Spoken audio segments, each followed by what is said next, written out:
ती पूजा मनेची उत्तम लौकिकाचे काम काय असे कळावे तयासी कळे अंतरीचे। आपल्या अंतकरणामध्ये काय चाललंय हे फक्त मालकाला कळावं। करावी ती पूजा मनेची उत्तम।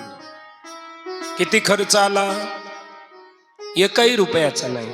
आणि पुण्य दररोज महापूजा केल्याचं पुण्य आपल्याला प्राप्त होतंय। आता जी पूजा केली ना, ही पूजा केल्याच्या नंतर दररोज तिथं जी महापूजा चालली ते पुण्य। आणि आता दुसरा त्याच्या पाठीमागचा आणखी महत्वाचा भाव सांगतो। तिथं साक्षात पंढरपूरला गेले आणि साक्षात पंढरपूरला गेल्याच्या नंतर महापूजा करत असताना जर आपल्याला इकडचं घर आठवलं तर महापूजा करून सुद्धा त्या पूजेचं फळ मिळणार नाही। आणि घरी राहून सोफ्यावर बसलो, देवघरासमोर देवाऱ्यासमोर भगवंतासमोर बसलो आणि 5 मिनिटांमध्ये आता जी पूजा सांगितली ती पूजा केली तर दररोज महापूजेचं पुण्य आपल्याला मिळाल्याशिवाय राहणार नाही आणि दररोज अलौकिक आनंद मिळाल्याशिवाय राहणार नाही। ही ताकद आहे या पूजेची। गावागावातून फोन येतात, महाराज ही पूजा करायला लागलो तेव्हापासून एक वेगळा आनंद निर्माण झालाय, वेगळा आनंद।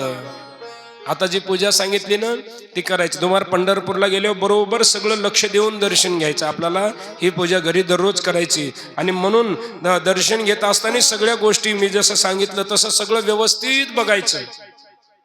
आणि घरी आल्याच्या नंतर डोळे लावल्याबरोबर विटेवरचे मालक दिसले पाहिजे। डोळे लावल्याबरोबर जर देव दिसले तर समजायचं आपलं मन आता हळूहळू पवित्र व्हायलंय। आणि डोळे लावल्याबरोबर दिसू नाही ते दिसलं की समजायचं आणखी आपल्या मनामध्ये पाप भरलेलं आहे। हे त्याची पावती आहे बघा। पांडुरंग परमात्मा दिसले समजायचं आता हळूहळू मन शुद्ध व्हायला लागले। दररोज पूजा केल्याच्या नंतर ते मन हळूहळू एक लगेच आपल्या डोळ्यासमोर येणार नाहीत विटेवरचे मालक, कारण आपल्या डोळ्यानं पाहूनही ते पाहिलेलं आहे। डोळे उघडे असल्यावर तरी कमी दिसल, पण डोळे बंद केल्यावर त्याच्याहून जास्त दिसतंय। हा, डोळे उघडे असल्यावर हे समोरचं एवढं दिसल, पण डोळे बंद केल्यावर हे नाही बरंच काही दिसतंय, जे समोर नाही तेही दिसतंय। म्हणून गेल्याच्या नंतर व्यवस्थित सगळं दर्शन करायचं आणि घरी आल्याच्या नंतर दररोज पूजा करायची। याला म्हणायचं मानस पूजा। राजा म्हणला, महाराज हरकत नाही, पण मन कसं ताब्यामध्ये आणायचं? करू मनाची पूजा, पण मन ताब्यामध्येच नाही। ते मन ताब्यामध्ये आणायचं कसं? अर्जुन सुद्धा रडला बघा। अर्जुनाने प्रश्न केला, चंचल ही मन कृष्णा प्रमाथी बलवद दृढम तस्याहम निग्रहम मन्ये वायोरिव सुदुष्करम। भगवंताने त्याला सांगितलं, असंशय महाबाहो मनोदुर्निग्रहम चलम अभ्यासेन तु कौंतेय वैरागेन च गुह्यते यतो यतो निश्चरति मन चंचलमस्थिरम ततस्ततो नियमेत। ज्या ज्या येतो येतो म्हणजे ज्या ज्या संसारिक विषयाच्या आसक्तीनं तुझं मन संसारामध्ये जाईल, ततस्ततो तिथून त्याला माझ्या चरणावर आणून समर्पित कर, तुझं मन स्थिर होईल। हे गीताजी मध्ये भगवंताने अर्जुनाला उपाय सांगितले। राजाला मुनिश्री सुखदेवाने उपाय सांगितला, राजन जितासनो जित श्वासो जित संगो जितेंद्रिय स्थूलो भगवते रूपे मन समारये धिया। जित आसनो जित श्वासो जित संगो जितेंद्रिय, 4 गोष्टीवर विजय मिळवला मन ताब्यामध्ये येतं। एका आसनावर बसून 3 तास तरी साधना झाली पाहिजे आपली। शास्त्रामध्ये वेदामध्ये पुराणामध्ये सगळ्यात कमी टाइमाला 3 तास। एका आसनावर बसून 3 तास जर आपण चिंतन केलं, साधना केली तर 3 तासाच्या नंतर साधना झाली की ते आसन सिद्ध होतं आपल्याला। मनातील जे काही मनोवांछित इच्छा असेल ती सगळी इच्छा पूर्ण होते, पण 3 तासाच्या वर त्या आसनावर साधना करावी लागेल। फॉर एक्झाम्पल 3 तासाच्या वर अभ्यास करणारे विद्यार्थी त्यांच्या जीवनामध्ये यशस्वी होतात, हे त्याच्या पाठीमागचे पावती आहे। कुठलीही साधना असू द्या, 3 तास बसून करा, फळ देईल ती साधना, आपल्याला सिद्ध होईल ते आसन आणि मनातील काही जे इच्छा असतील त्या पूर्ण होतील। दुसरा विजय श्वासावर। उठलं तेव्हापासून आपली संस्कृती सांगते बघा. कराग्रे वसते लक्ष्मी, कर मध्ये सरस्वती, करमूले तू गोविंद, प्रभाते कर दर्शनम. सकाळी उठल्याबरोबर हाताचं दर्शन. का सांगितलं हाताचं दर्शन? कर अग्रे वसते लक्ष्मी, अग्रभागामध्ये लक्ष्मी मातेजींचं वास्तव्य. कर मध्ये सरस्वती, मध्य भागामध्ये विद्येची देवता आई शारदा मातेचं वास्तव्य. कर मूले तू गोविंद, पूर्ण हातामध्ये कृष्ण परमात्म्यांचं वास्तव्य, विटेवरच्या मालकाचं वास्तव्य. म्हणून प्रभाते कर दर्शनम. सकाळी सकाळी हाताचं दर्शन घेतल्यामुळं लक्ष्मी मातेचं दर्शन केल्याचं पुण्य, सरस्वती मातेचं दर्शन केल्याचं पुण्य, कृष्ण भगवंत विटेवरच्या मालकाचं दर्शन केल्याचं पुण्य. म्हणून प्रभाते कर दर्शनम. दुसरं दर्शन पृथ्वी मातेचं. समुद्रे वसने देवी, पर्वत्रस्तन मंडली, विष्णू पत्नी नमस्तुभ्यम पादस्पर्श क्षमस्वमी. हे माते, दिवसभरामध्ये जे काही विहित कर्म असेल, काही निषिद्ध कर्म असेल, चपल घालून बोट घालून मी तुमच्यावर आटोपणार आहे, चपल बोट घालून तुम्हाला तोडवणार आहे. म्हणून सकाळी सकाळी पादस्पर्श क्षमस्वमी, म्हणून सकाळी सकाळी मला क्षमा करा, सगळे कर्म तुमच्यावर आटोपणार आहे. आणि नंतर मग त्याच आसनावर बसून श्वासावर विजय प्राप्त करायचा, जे रामदेव बाबा सांगतात ना आपल्याला प्राणायाम, त्याच्या माध्यमातून. तिसरी गोष्ट सांगितली इंद्रिय जिंकणे. पंच ज्ञानेंद्रिया, पंच कर्मेंद्रिया, या सगळ्या इंद्रियाच्या माध्यमातून दिवसभर आपल्याकडून पाप होतात बघा. दिवसभर आपल्याला वाटतं आपण आंधळे झालो, डोळ्याची देवता नाराज झाली आपल्याकडून. ज्या टायमाला जे बघायला पाहिजे होतं ते नाही बघितलं, भलतंच काहीतरी बघितलं म्हणून डोळ्याची देवता नाराज झाली. आपण म्हणतो आपण मुके झालो. तोंडाला किती काम,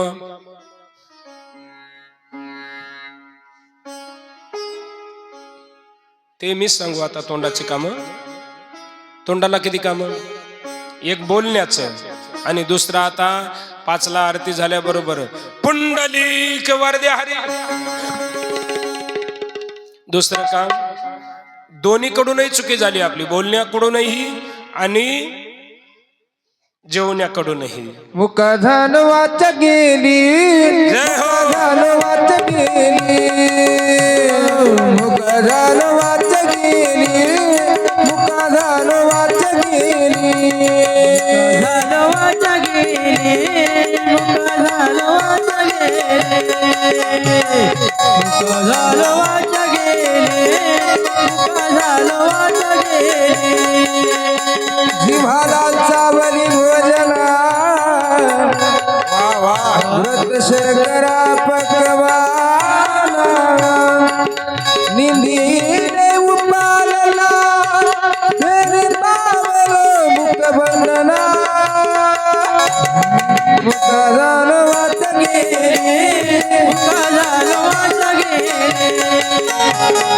मुखाधान वाच गेली, मुखाधान वाच गेली. साधू संतांची संतांची निंदा केली,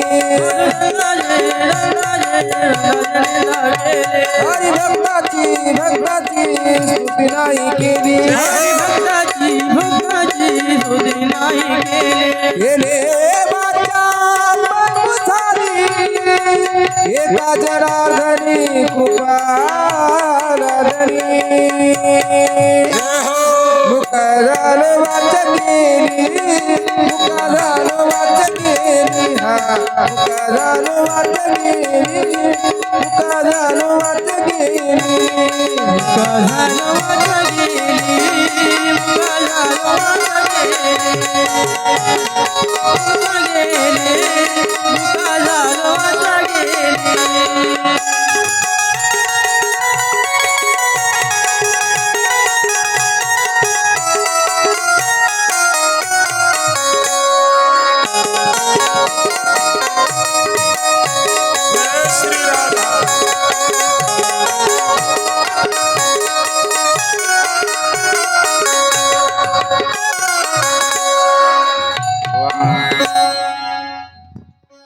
टाळे वाजवा एकदा मंडळीसाठी.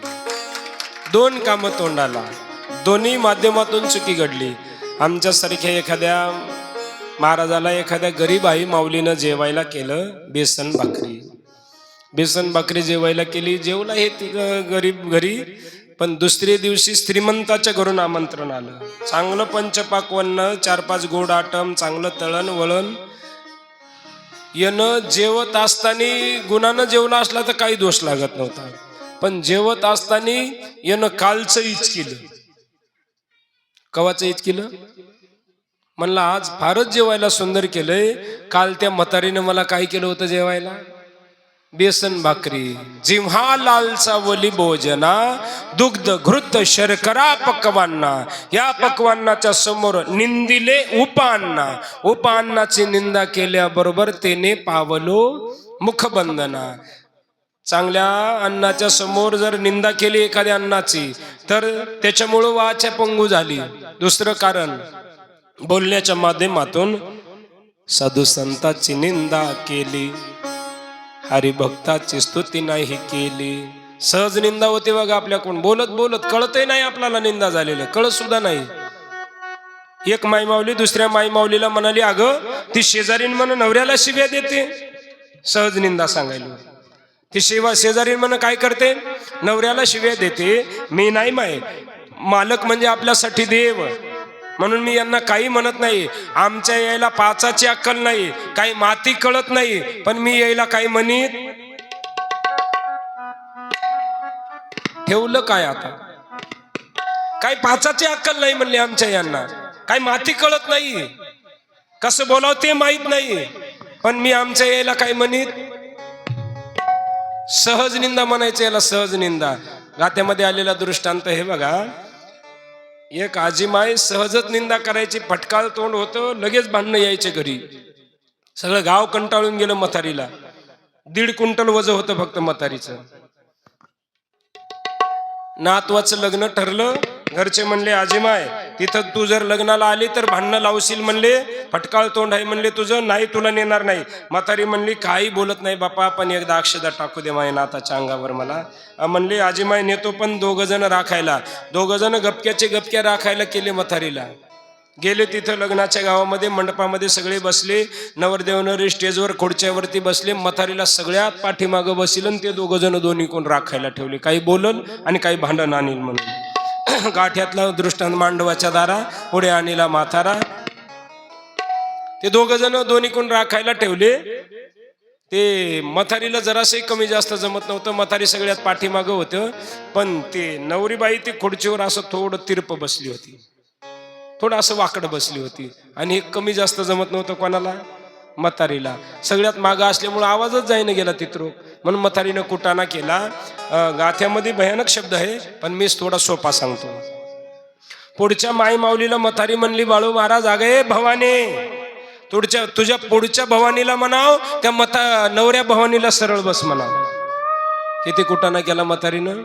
अगं ये भवानी, तुझ्या पुढच्या भवानीला म्हणाव, त्या नवऱ्या भवानीला सरळ बस म्हणाव. हे जे राखायला होते ना, हे म्हणले, अरे बापरे, हिला एवढं राखून हिनं झटका द्यायचा ते देलाच म्हणले. कोड्यामध्ये बोलले, म्हणले ही कवा चचती की, म्हणजे कवा मरती की. म्हातारी डेरिंगबाज होती. म्हातारी म्हणले, काय म्हणले रे? थरथर कापाय लागले. आता याला म्हणाव कवा मरती तर म्हातारी आपली काही बरीगत ठेवणार नाही, म्हणून यानं बदललं. का म्हणले तुम्ही, काय चचती? हे 2 जण म्हणले, आजीमाय हे म्हणालेत की तू कवा जेवती की. म्हातारी म्हणली, मी एकटीत कशी चचू बापा, अगोदर सगळं वराड चचू देते, नवरदेव नवरीला चचू देते, आता त्याच्या वारी गेली, तुमच्या दोघाला चचू देते. माझं काय म्हाताऱ्या माणसाचं, चचली तर चचल, नाही तर तशीच बसल.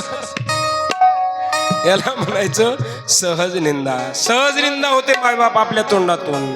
पंचज्ञानेंद्रिय, आपल्याला वाटतं आपण मुक झालं, आपल्याला वाटतं आपण बहिरं झालं. बहिरं होण्याचे 2 कारण, ज्या टायमाला जे ऐकायला पाहिजे होतं नाही ऐकले हरिकीर्तन, नाही केले पुराण श्रवण, म्हणून आपल्या कानाची देवता नाराज झाली. दुसरं कारण, माता माऊली पाचारिता, शब्द नाही दिला. चालूय आपण पूर्णेला, आणि आईनं आवाज दिला, बाळा पूर्णेला चाललाय काय? झेंडूबामची बॉटल संपली, काही बीपीच्या गोळ्या, शुगरच्या गोळ्या संपल्यात, घेऊन ये. आईनं सांगितलं, वडिलांनी सांगितलं, न ऐकल्यासारखं केलं. देव म्हणले तथास्तु. तसाच बहिरा होय म्हणले. माता माऊली पाचारिता, शब्द नाही दिला मागोता. बहिरा झालो नरदेही येता. मायबाप पंच ज्ञानेंद्रिय असू द्या, पंचकर्मेंद्रिय असू द्या, या सगळ्या इंद्रियांच्या माध्यमातून दिवसभरातून आपल्याकडून पाप होतो. मग हे इंद्रिय आपल्याला दिलेत कशासाठी? नाटामध्ये साक्षी आले बाळासाहेब महाराज. दिले इंद्रिय हात पाय कान, डोळे मुख बोलाया वचन, दिने तू जोडसी नारायणा, नासी जीव पण भवरो. हरी बोल. दिले इंद्रिय हात पाय कान, डोळे मुख बोलाया वचन, तिने जोडसी नारायणा, नासी जीव पण भवरो. दिले इंद्रिय हात पाय कान, डोळे मुख बोलाया वचन, डोळे मुख बोलाया वचन, जोडसी नारायणा, नासी जीव पण भवरो. दिले इंद्रिय हात पाय कान, डोळे मुख बोलाया वचन, हरी बोल. जोडसी नारायणा, नासी जीव पण भवरो.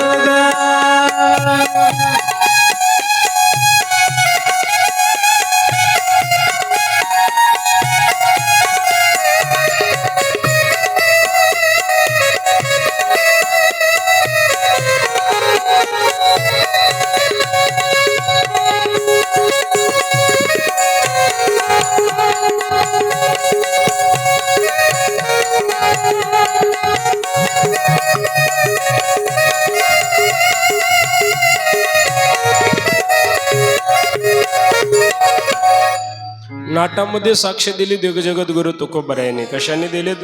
कशासाठी दिलेत भगवंताने हे इंद्रिय आपल्याला? दिले इंद्रिय हात पाय कान, डोळे मुख बोलाया वचन, जेने तू जोडसी नारायण, नासी जीव पण भवरोग.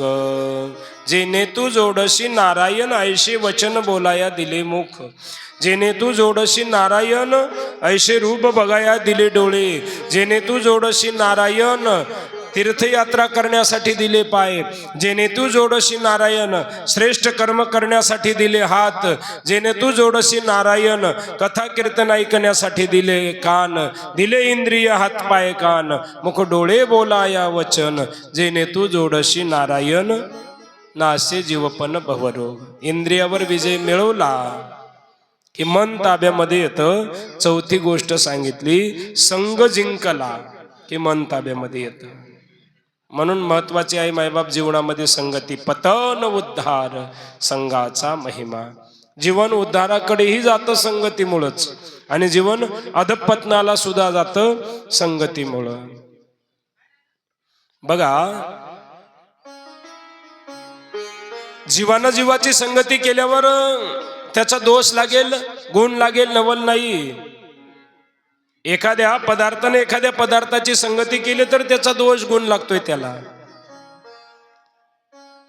हापसीचं पाणी जारमध्ये भरलं आणि शहरामध्ये विकलं तर केवढ्या लिटर विकल? तुम्ही म्हणताल महाराज फिल्टर केलेलं पाणी 20 रुपयाला जार भेटायला, हापसीचं कोण घेईल?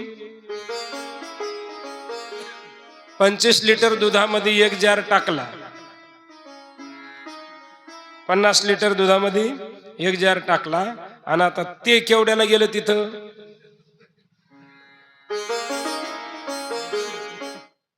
कोणी विचारत नव्हतं त्याला, रुपयाला सुद्धा विचारत नव्हतं. आता 70 रुपयानं चाललं. कशामुळं? त्या पाण्यानं संगती कोणाची केली? दुधाची संगती केली. परिणाम त्या दुधानं आपला रंग, आपलं रूप कोणाला दिलं? पाण्याला दिलं. डाळडा केवढ्याला किलो? 100-150 रुपयाला. आणि तूप 1000 रुपये किलो. आणि डाळडा, त्या डाळड्यानं तुपाची संगती केली. कोणाची? केवढ्याला किलो गेला? मला ते नाही सांगायचं बरं, तुम्ही हसायले, तसं नाही काही सांगायचं मला, फक्त संगती. मला सांगायचं नाही की लोक डाळड्यात तुपात डाळडा, हे नाही सांगायचं. लोक दुधात पाणी टाकतात, हे नाही सांगायचं. फक्त मला संगती सांगायची. एखाद्या पदार्थाने एखाद्या पदार्थाची संगती केली तर त्याचा रंग रूप सगळं त्याला मिळते. मग आपण जर चांगल्याची संगती केली तर आपला का उद्धार होणार नाही? म्हणून जीवनामध्ये सगळ्यात महत्वाचे जर काय असेल तर सगळ्यात महत्वाचे असते संगती. संगती जर चांगली झाली की जीवन उद्धाराकडे गेल्याशिवाय राहणार नाही. म्हणून संगती करा संतांची. राजा 4 गोष्टी विजय, श्वास जिंकणे, आसन जिंकणे, इंद्रिय जिंकणे, संग जिंकणे, या 4 गोष्टीवर विजय प्राप्त केला की मन ऑटोमॅटिक ताब्यामध्ये येतं. राजाने आणखी गोड प्रश्न केला. महाराज ठीक आहे, मन ताब्यामध्ये आणू, तुम्ही सांगितलेले उपाय करेल, मन ताब्यामध्ये ठेवील, पण मन ज्या भगवंताच्या चरणावर समर्पित करायचे त्या भगवंताचं स्वरूप आहे कसं? त्या भगवंताने या सृष्टीची रचना कशी केली? त्या भगवंताचे नेमके अवतार किती आहेत? ती कथा आम्हाला सांगा. सुखदेवजी सांगतात, राजा ही कथा उद्याच्या प्रसंगामध्ये ऐकायला मिळेल. आजच्या कथेला याच ठिकाणी पूर्णविराम. आजच्या कथेसाठी सगळ्यांनी भरभरून उपस्थिती लावली, म्हणून तुम्हा सर्व मायबापांच्या चरणी वक्त्या नात्याने विनम्र अभिवादन. आपली कथा पूर्ण महाराष्ट्राला बघायला मिळणार आहे. आमच्या हनुमान भाऊ बोकारे यांच्या यूट्यूब चॅनलच्या माध्यमातून ऐकायला मिळणार आहे. एकदा टाळ्या वाजवा हनुमान भाऊसाठी सगळेजण. कधी जरी आपण बघितलं, इथून पुढे आजच नाही, कधी बघा, आता नाव टाकलं, सर्च केलं यूट्यूबला, सर्च केल्याबरोबर आपणही दिसणार, सगळेजण कथाही ऐकायला मिळणार भविष्यामध्ये कधीही. म्हणून हनुमान भाऊला सुद्धा कोटी कोटी धन्यवाद. तुम्ही सर्वजण आले, तुम्हाला सुद्धा कोटी कोटी धन्यवाद. गुणीजन मंडळीने चांगल्या प्रकारची साथ दिली, त्यांनाही कोटी कोटी धन्यवाद. आणि आमचा सगळा प्राण म्हणजे सिस्टीम, आमच्या बंडूदाजीसाठी आणि साईनाथ भाऊसाठी एकदा टाळ्या वाजवा सगळेजण. इति श्रीमद् भागवत महापुराणे तृतीय दिन कथा चरित प्रसंग